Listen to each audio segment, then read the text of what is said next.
এটাই হচ্ছে জিয়াউর রহমানের সন্তান, খালেদা জিয়ার সন্তান, আল্লাহর নিয়ামত।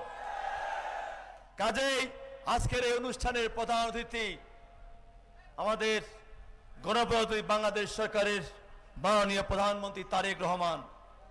উপস্থিত আমাদের এই কক্সবাজার সহ বাংলাদেশের রাজনীতিতে যিনি সংসদীয় কায়দায় যেভাবে আমাদের সংসদ সহ আমাদের বাংলাদেশের আইন শৃঙ্খলা সুন্দরভাবে সুনিপুণভাবে নিয়ন্ত্রণ করছেন আমাদের মাননীয় স্বরাষ্ট্রমন্ত্রী, বিএনপি জাতীয় স্থায়ী কমিটির অন্যতম সদস্য সালাউদ্দিন আহমেদ।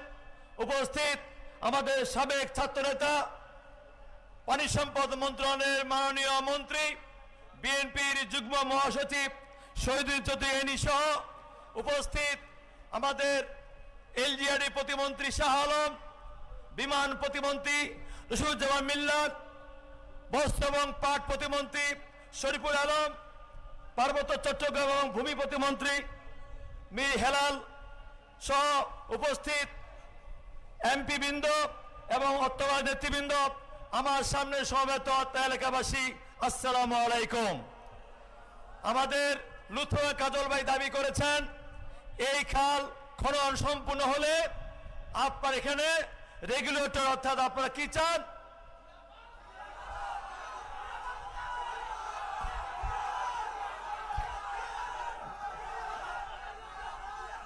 শুনেন শুনেন, মাননীয় প্রধানমন্ত্রী উনার বক্তৃতায় বলবেন, ঠিক আছে?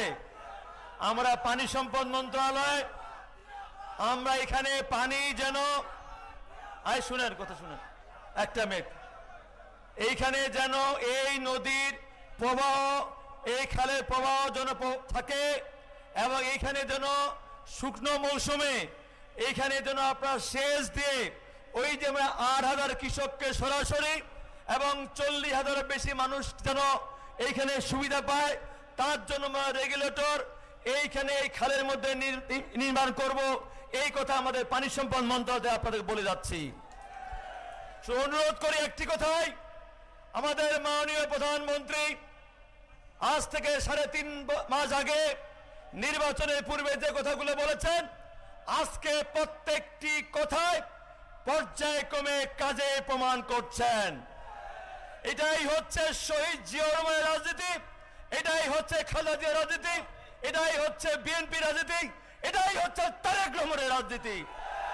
শুধু অনুরোধ থাকবে, আমাদের মাননীয় প্রধানমন্ত্রী যে কর্মকাণ্ড, যে কাজগুলো করছেন, আমাদের প্রত্যেকটি নেতা কর্মী সমর্থককে গ্রামে গঞ্জে হাটে বাজারে প্রচার করতে হবে।